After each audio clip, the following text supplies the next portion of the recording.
Welcome to another Digital Anarchy tutorial. I'm Jim Tierney, president of Digital Anarchy, and in this tutorial we're going to give you a quick overview of the Transcriptive Web App on transcriptive.com. We'll take a quick look at the various sections of the app, the editor, transcribing, and sharing, and talk about how it integrates with the Transcriptive Rough Cutter Premiere panel.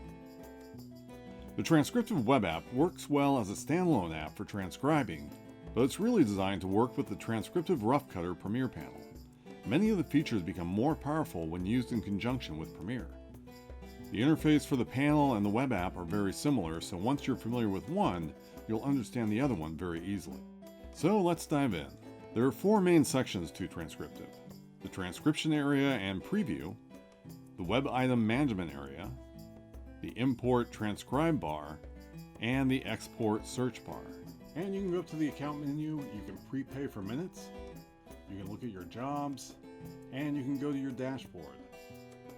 On your dashboard, you can see all the jobs that you've run through, you can see your invoices, and you can also adjust your settings so that you can change your subscription plan or you can adjust your credit card number. And all that is accessible through the account menu. And the import button allows you to select an existing transcript in a few different formats like SRT or plain text. This will load the text from those files into the transcription window. The transcribe button is where you transcribe from scratch. You select the language, which AI service you want to use, and a variety of other options. Once your video or audio is transcribed, it shows up in the transcription window. One very cool feature in the transcribe dialog is alignment. This lets you sync up an existing transcript that you imported to your video. This gives every word in your imported transcript timecode, just like the AI transcripts. So if you have transcripts from a human service or other source, this will assign timecode to them.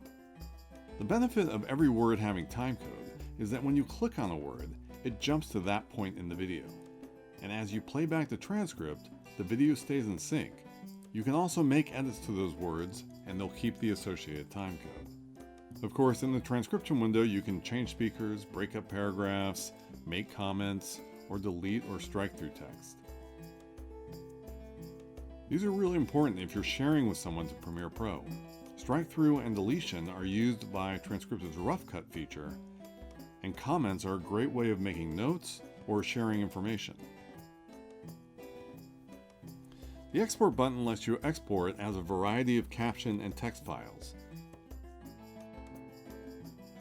And the search field lets you search the entire transcript, jumping from one result to the next.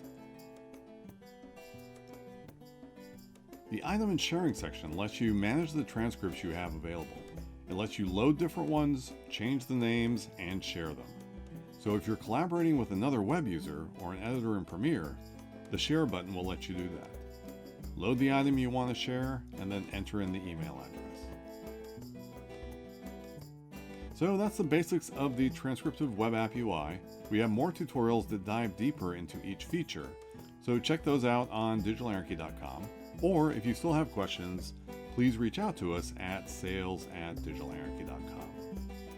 And there's lots more stuff over at digitalanarchy.com, from tutorials to free plugins for After Effects and Premiere. So definitely check all that out. And thanks for joining me, and we'll see you in the next tutorial.